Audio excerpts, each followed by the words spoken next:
Hi everyone and welcome to another video in the Ubuntu video series. Today I'm going to talk about GIMP. And GIMP stands for GNU Image Manipulation Program, and it's a very useful utility if you want to modify your images or enhance your images or work with your images, like cropping or cutting the images around or changing the size of them. So let's begin. The installation is pretty straightforward, and you can install the application by going to the Ubuntu Software Center and then searching for GIMP, and from here you can click the installation. So I just click on install and I will wait for the installation to finish.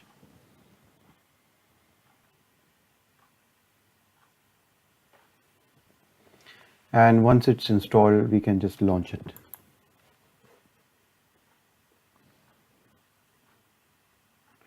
So what we have here is GIMP 2.8, and I can tell you that GIMP can be used as a simple image manipulation program, or it also actually supports advanced features. So it's up to you how you want to use it, but I find it really useful for modifying images. Now, one thing I really find useful is actually changing the view. So as you can see over here, currently the view is that the toolbox is separate, and the main window where the image can be loaded is separate, and the layers window is separate. I kind of don't like that. I'm going to just go to Windows and say single window mode. So in single window mode, everything is all together. So let's have a look now. In GIMP, you can see that you have all the options available over here, like a rectangular select tool, elliptical select tool, and a free form select tool. And then we have fuzzy select tool, select by color, scissor select, and all these different options are available. You can also type text in it if you want to. And you have the paintbrush tool, the eraser tool, and the airbrush tool, and all these different options are available if you want to have a look. Now let's have a look by opening an image. So I'm just going to open one of the images that I just downloaded.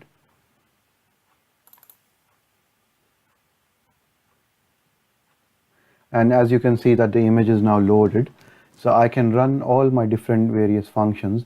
So I can show you how to do a few things. So you can actually use a text tool to actually write text over it.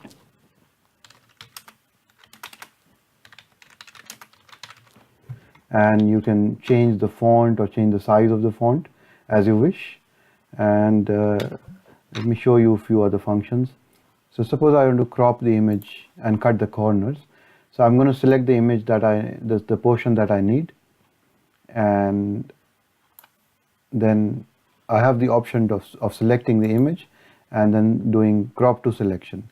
So that will cut the corners and my image will now become as it is now. Then some of the other tools that we have is we can actually change the canvas size. So we can extend the image if we wanted to. So say I want to make the width 1900, and I want to center the image, and when I resize, you can see that there will be some extra space added on both the corners, both the sides. Some of the other functions that you can see are the different filters that you can apply. You can apply blurring, you can enhance it, distort it, and all these different type of effects are available, and you can try out, depending on your requirement, you want to change your image, you can try out all these different functions. So I hope you like this video, and thank you very much for watching.